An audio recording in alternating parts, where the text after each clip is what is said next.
Ndabaramukije amahoro y'Imana bakunzi ba televiziyo Heritage. Kazi muri kino kiganiro kidasanzwe ni iganiro tuza kuyaga ku kintu gihambaye c'inkoramutima kuri twese, ubumwe. Ndafise umutumire aza kudufasha gutahura ibitari bike kubijanye n'ubumwe mu gihe turi no mu gihugu c'u Burundi turiko duhimbaza ibijanye n'ubumwe bw'abarundi.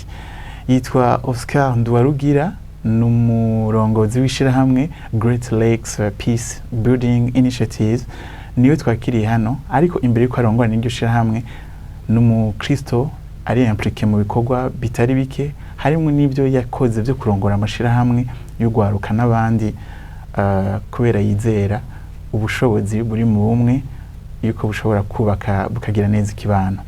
Oscar Nduwarugira, ndaguhaye ikaze. Murakoze cyane ku ikaze mu mpaye.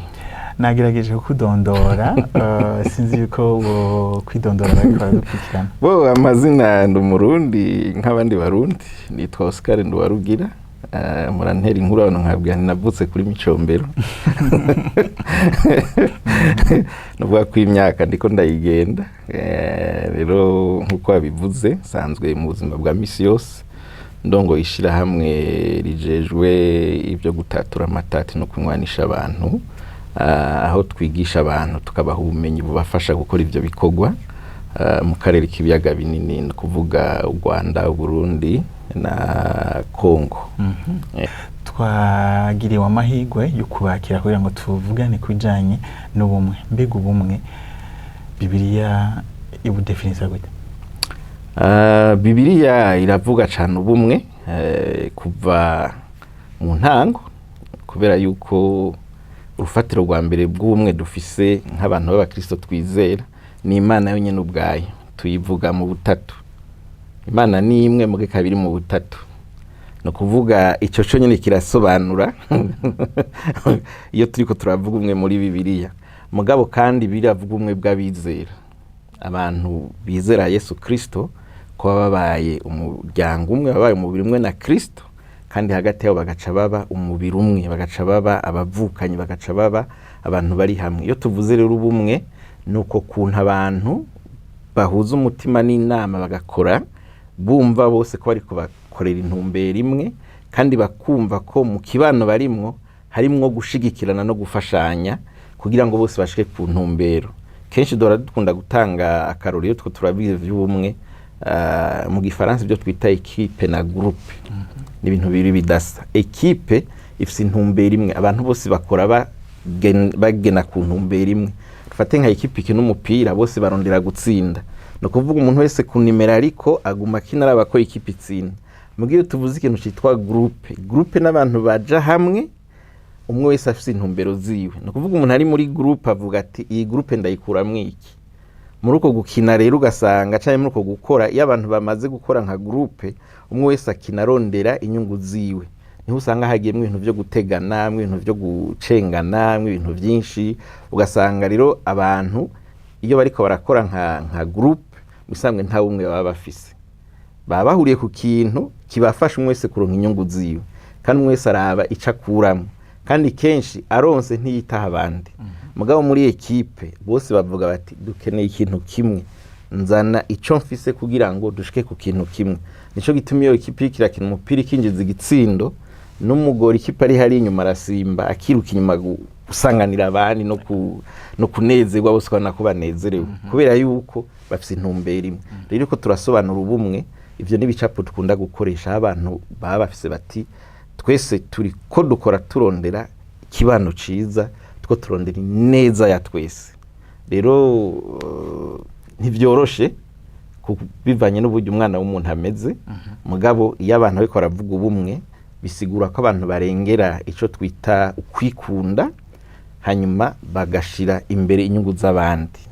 Ivyo rero nivyo Bibiliya yigisha. Ku bantu bitwa ko ari abakristo bo bateza kumenya ko Bibiliya yigisha gose ku muntu by'ukuri mu Kristo atitwararika inyungu ziwe gusa, ahubwo yamarondera gushira imbere inyungu z'abandi, abo umuntu akorera abandi.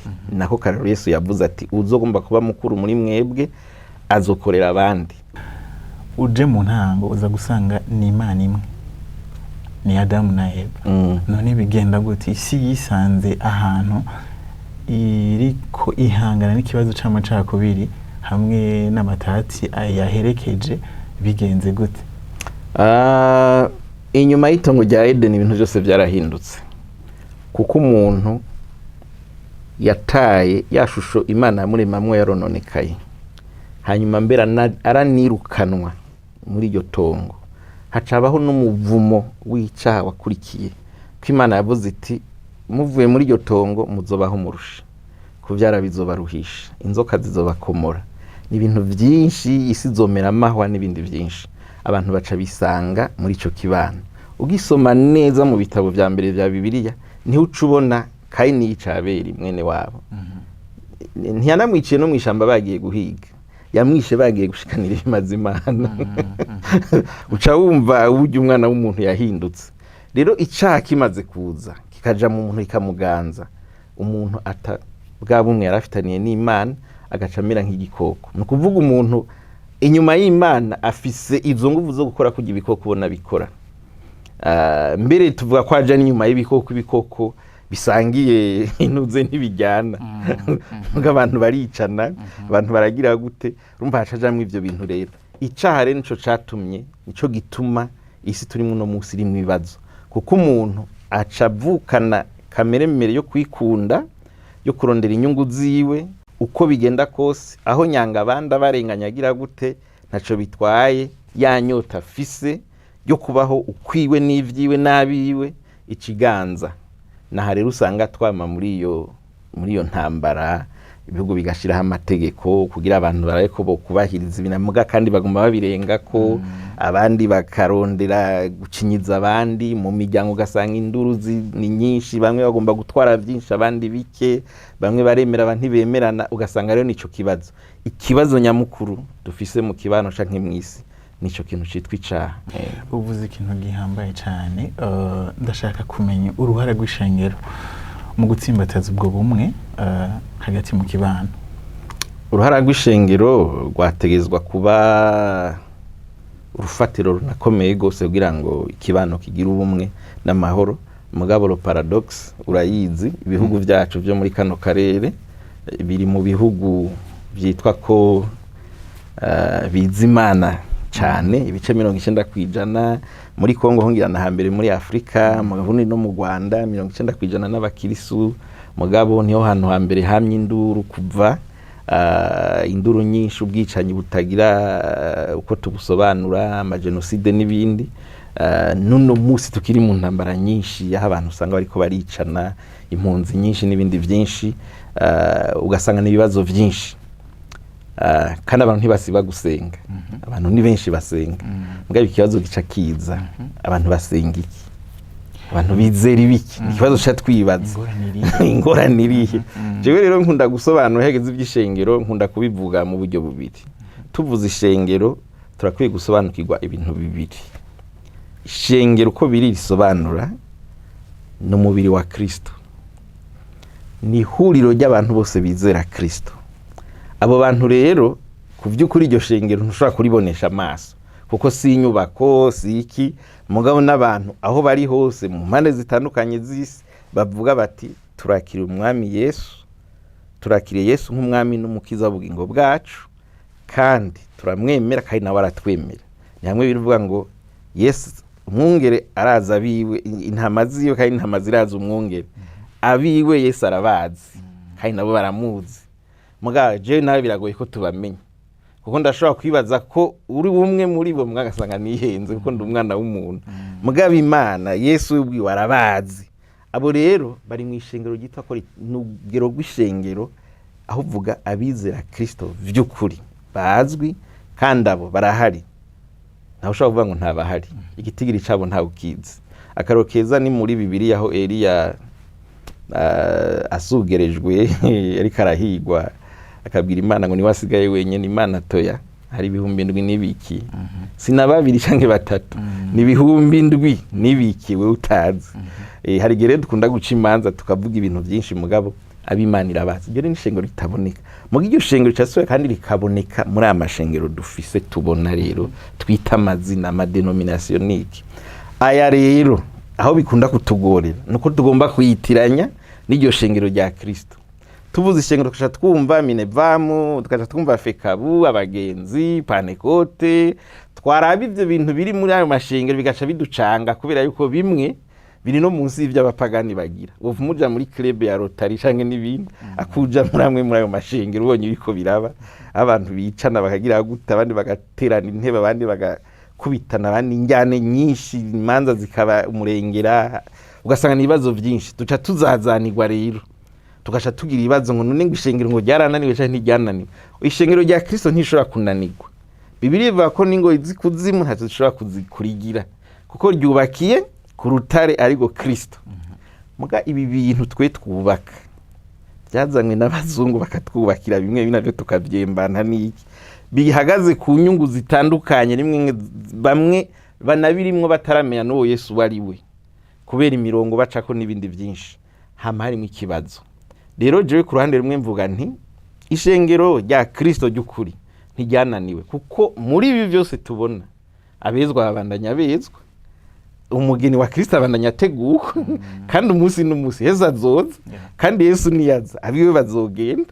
Muga hari ibindi tubona bituzazanira, muga abantu babitandukanye ko mwijuru nta fika bizojayo, nta pane ivyo ntaramwe bisomwa muri Bibiliya, nta bagenzi bazojayo, nta Adventiste, nta Abayisilamu, nta baki n'abakatolika abo ntibazoja mwijuru. Mwijuru hazoja abantu bakiriye Yesu nk'umukiza n'umwami w'ubugingo bwabo kandi bagakora ivyo abasaba gukora. Rero zanyigisho zo tuza tukavuga rero Bibiliya dusoma ivyo twigisha, kunde mugenza nkuko wikunda, ibibazo byose biri yaravyishuye. Mugabo kubibamwo nivyo bitugora. Mvuze ko ndi umukristo bisigura ko nahindutse ubumeze nka kumwe Adamu yarameze ari muri Edeni. Nukuvuga inyungu ziwanje ndazishira ku ruhande, inyungu z'abagenzi zikaje imbere. Nukuvuga sinjanwa ni na kameremere y'umubiri, sinkora kwishavura ivuze nawo ndenganya bingana gute, simfata umupango ndaguteme kubera ko muri je mfise kingera muri jewe kimbira kiti iyo siyo nzira. Ntukihora, kwihora n'ukwanje. Bibiliya ni kwivuga. Nukuvuga uwo muntu agenda uko Imana ibisaba, uko Imana ivyifuza, niwe yari gushobora guhagarara. Mukingwane dufise rero muri ayo mashengero, iryo shengero tubona n'amaso, ivyo nivyo binanirana kubera yuko bamwe bari mu nyungu zirunaka, abandi bariyo mbwa ntibazi n'igituma bariyo. Hama n'ubutumwa kenshi buvugwa ntibutuma abantu bahinduka ngo bafate izo ntambuko zo guhinduka. Nukuvuga urinze uvuga ko uri umukristo nturenganya, ntugira iki, ntibihora. Hari ibintu byinshi Bibiliya ivuga ko byose byaca bihinduka. Hageze kuba umwe hoho urumva umaze kuvuga uti ni abantu urumva nk'ishengero niho hateza kuba urumuri, abantu bakabona ishengero ryateza kuza imbere. Yose habaye ibibazo bibaye mu kibano nibo bateza kuza imbere gufasha abantu kugira iki niki. Mugabo hari igihe tugira tukavuga tuti mbega ishengero ni nyishu canke naryo ri mu kibazo naryo ni kibazo kubera yuko twagiye tubibona iyo habaye injyane za politiki, iyo habaye ibibazo niki, bamwe uza gusanga no mu migambwe no mu biki ugasanga n'uruvangatirane rw'ibintu byinshi. Bamwe babanza kuba ibibindi mbere ko baza kuba abakristo.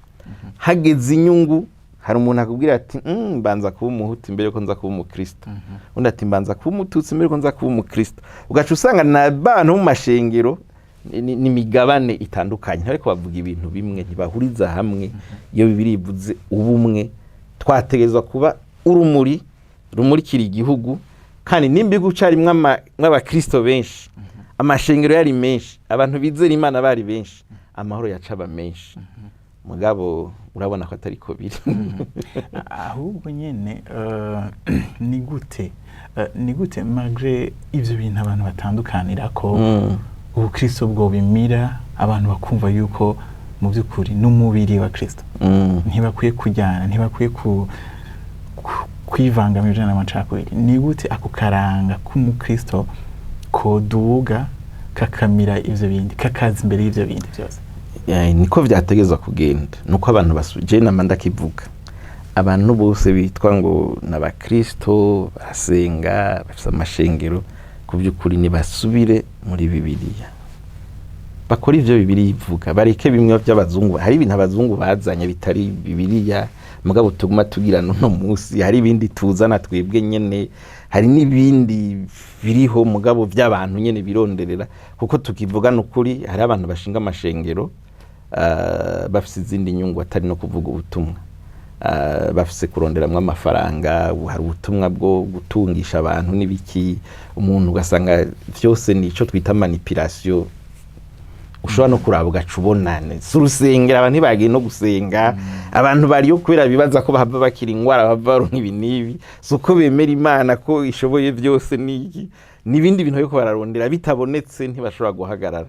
Rero abantu bakwiye gusubira muri Bibiliya, ubu Kristo bukigishwa uko Bibiliya ibuvuga, abantu bakihana bagakizwa, bakagendera mu gakiza, bakavuka kujya ku mwana muto nkubiri vyigishwa, bakagaburirwa amata hamenga zigumye, hama bagahagarara, bakinjira no mu buzima bwose bw'igihugu, bakaba abantu vy'ukuri avuze ko ari umukristo ari umukristo.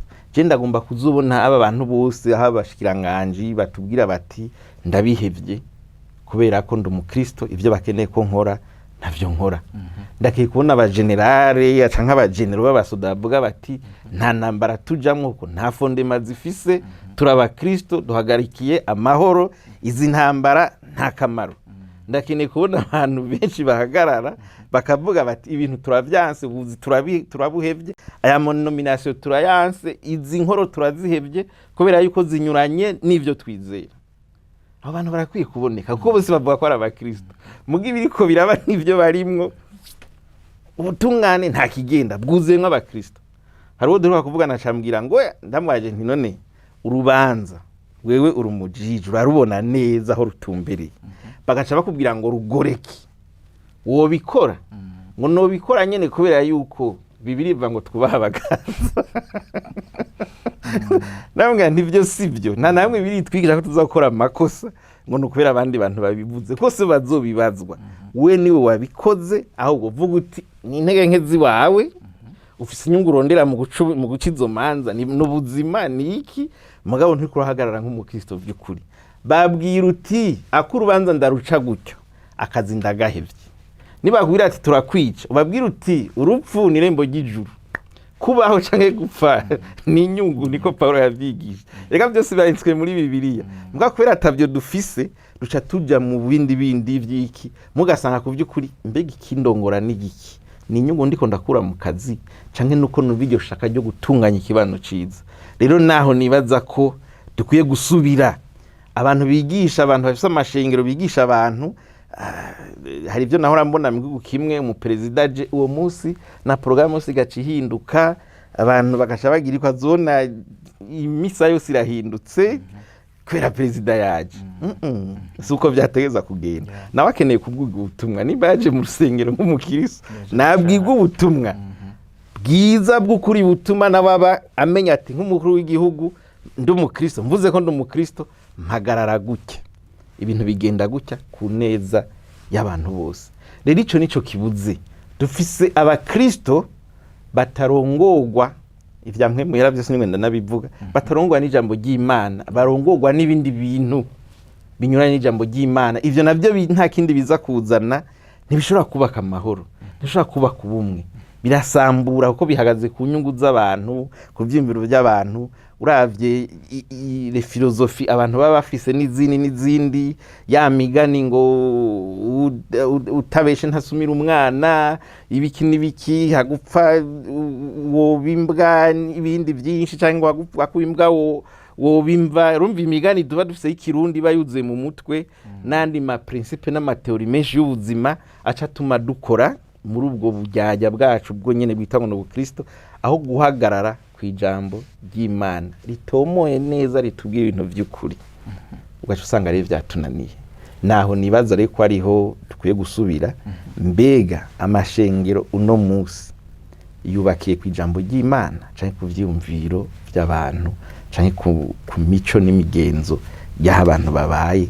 Mbega nivyo yubakiyeko?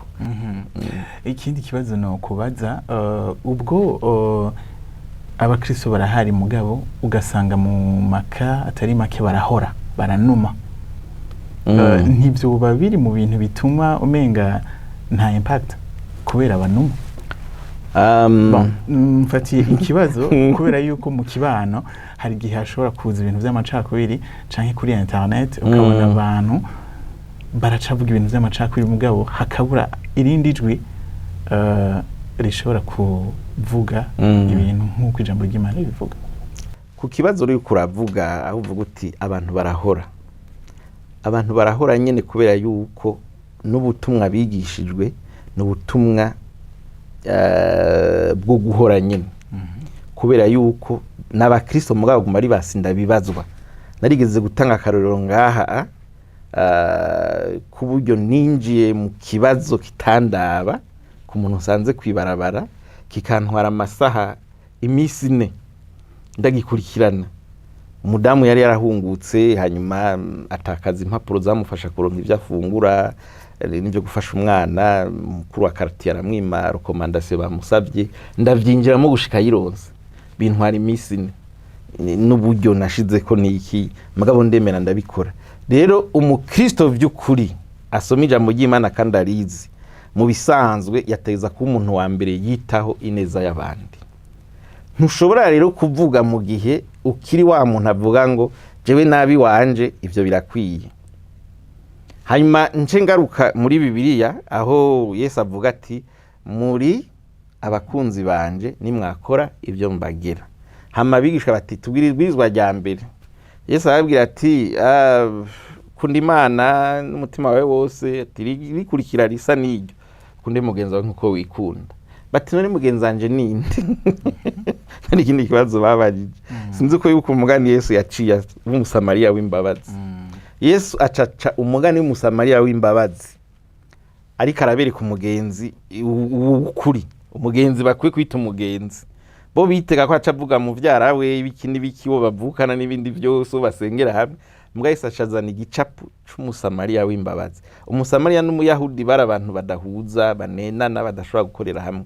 Mugabo ashatanga akarorero aho umuherezi mukuru ariko araja mu rusengero agaca ku muntu yakomeretse bakubise yahuye n'abambuzi bishe akamuraba ati oya ikorwa vy'Imana birandorereye akarengana. Hakaza umurewi agashika ati naje naturanje gukorera Imana akarengana. Hakacaza umusamariya akarabujya muntu ati uyu muntu yagize ibibazo niki reka namufashe. Bibiliya ntitubwira ko umuntu yagize ibibazo yari umusamariya canke yari umuyahudi. Ashobora kuba yari n'umuyahudi mugabo abayahudi bagenzi be bamurenganye. Umusamariya ati uyu muntu negeza kumufasha amushira ku ndogoba yiwe aramujana mu bitara aramurira arakora byose araheza hanyuma aragenda. Yesu ati rero ngira mwatawe ikitwa umugenzi cari cyo. Uyo muntu bafashije umugenzi wiwe ninde? Ni wa musamariya amagiriye neza. Yesu ari karerekana uburyo dukwibaho mu kibano. Bamwe tuvuga ngo turaba Kristo ngo turakijijwe ngo twitaho ivy'Imana mugabo ibibazo nyamukuri Yesu yagomba ko dukorako byose tukabifungira amaso tukarengana. Abantu bakarenganywa tubona ibintu bikononekara tubona ibintu byose bikahungabana ariho turi mugabo ngo turi mu Kirundi mu Congereza ngo turi busy n'ibikorwa vy'Imana. Rero twabaye abakristo bo kuba busy mu vy'Imana gusa gitondo umugoroba mugabo twibagira ko Kristo ari pratique ari vie pratique mu kibano. Bazobamenyera ku vyo mwama ivyo tuvuga mu rusengero mu ndimi twama dusenga misi yose nta na kimwe bibigisha. Bazi ko turi abakristo babonye uburyo twifata kuri rya mirongo y'amabisi. Waraherekeje ugwaruka ndashaka ugire ikintu rubwira kuko ugwaruka nizo nguvu z'ishengero nizo nguvu z'igihugu zejo. Worubwira iki kwijanye no gutsimbataza ubumwe n'amahoro? Byose ni politike bijaho gute bidahindutse. Ubu twagize amatora mu mwaka uhetse 2030 tuzogira 2027 tuzogira amatora 2030 tugira amatora 2034 tugira amatora 2035 tugira amatora. Ngira urumva tuzokwa mu matora kandi ugwaruka ruja imbere rukaba muri iyo politike. Ugwaruka nigo nguvu nigo gwinshi rumva bose bararukeneye. Ico renda ruhanura ni iki? Ugwaruka rukwiye kumenya yuko kazoza keza k'igihugu ntigashoboka ngo gwaruka rutagiye ku murongo ngo rugategure. Rero ugwaruka ikibazo kimwe kihari niki ruri muri politiki rubishaka canke rutabishaka rugwisanga muri iyo politiki. Hanyuma mu kuba muri iyo politiki rero kenshi rurabeshwa rugakoreshwa. Ico mpanuro rero ugwaruka nuko ugwaruka niruhagarare nk'ugwaruka wigenge, rurondera ivyiyumviro vyago bihagaze, rwiyumvira igihugu rukeneye. Twagumye tubwirwa ngo ugwaruka n'u Burundi bw'ejo nikazoza k'igihugu, mugabo bikwiye guhinduka.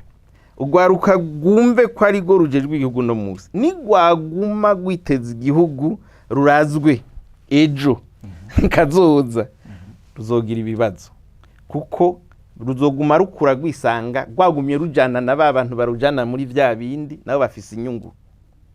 Uno musi wovuga uti dutunganye igihugu, ugahamagara abantu bose bangana na je uno musi ngo mutunganye igihugu, biragoye, kuko bamwe bose bafise inyungu baca bahagararako, bamwe bose bafise ibintu baca bagomba gukingira, bamwe bose naho bazoza muri sare bakavuga ibintu bimwe ntibizoba ari bimwe, kuko bamwe bazoba bafise bati ubabwite genda mwandika ibitabo kuri kahise ku Burundi nk'ibintu ariko ndavuga uzotangara. Ibitabo uzosoma bamwe bazovuga ati oya ndadaye yishwe naba, undi hajwe ati yishwe nabari, undi yishwe naba, ntuzopfa umenya ukuri, kubera yuko harimo inyungu ziba ziriko zirarondegwa no gukingirwa n'ibindi vyose. Urugwaruka rero rudashoboye gukata uwo murongo, ruvuge ruti ntidukeneye igihugu bazoturaga, dukeneye igihugu twubatse. Uno musi ruko ruribaka kubaka igihugu, batangure gusoma ibitabo, batangure kwiga ibintu bituma bubaka igihugu ciza, kuko biriho uburyo bubaka igihugu ciza birazwi. Mugabo umuntu ari karubaka uno musi akubwira ivyo ari karubaka uno musi, kandi naho byo bari bibi ntakubwira ko ari biko n'ivyarimwo, akubwira ko ari vyiza. Ishengero ryo kwifata gute, ryo kwigisha iki kubera iyo besoin ihari y'igihugu kimeze neza kirimo ubumwe n'amahoro? Birambabaza iyo umuntu afata iminota 30 ngo ariko arasigura avuga inkuru zewe n'ibintu vyiwe aho kuvuga ijambo ry'Imana. Bibiri bivuga neza amacakubiri yamoka kugwaho n'umusaraba. Nivyo biragoye ganiki. Abantu bavuga ko bagiye ku musaraba bagaruka mu macakubiri gute? Mu Mana nta Muyahudi nta Mugiriki ntaki, byateza mu Mana nta mutu nta mutusi ntaki. Mugabe intambwe dutera kugira ibyo tubibeho ni gute, ni yihe? Kuko no musi naho uja mu mashengera amwe uza gusanga amashengera acafise configuration ifatiye kuri ivyo bintu. Nimba umupastori hariya nyene ishengero ari ubwoko bunubu, uzosanga abantu benshi bamwegereye ni bamwe basangiye ubwoko. Ni nguvu ki ashiramo kugira ngo ivyo bintu bibi cyo gicapa kizimanganye, arondera abandi baje kugira ngo abantu baje babone bati oya si ubwoko bumwe. Ndagushimiye cyane kuba witavye kino kiganiro. Nanje ndabashimiye cyane kuba mwantumiye, kandi ndashimiye gose n'abagiye badukurikirana muri kino kiganiro kuri televiziyo Heritage. Murakoze. Yatubwiye ibintu byinshi, yatubwiye mu by'ukuri yuko dukwiye kugaruka ku musaraba, dukwiye kugaruka muri Bibiliya. Umusaraba warakuyeho amacakubiri. Muri Kristo Yesu nta Mugiriki nta Muyuda, twese turi umuntu umwe. Kandi nibaza ko twashoboye gutahura yuko mu by'ukuri ubumwe tubukeneye kugira ngo dushobore kubaka ikibano kimeze neza, giteye imbere kandi gitekanye. Rero mwakoze kubana natwe kuva mu ntango gushika mu mpera. Iki kiganiro tukirangirize ngaha, duhana isango mu bindi biganiro. Mubande mukurikirana televiziyo Heritage naho utaha.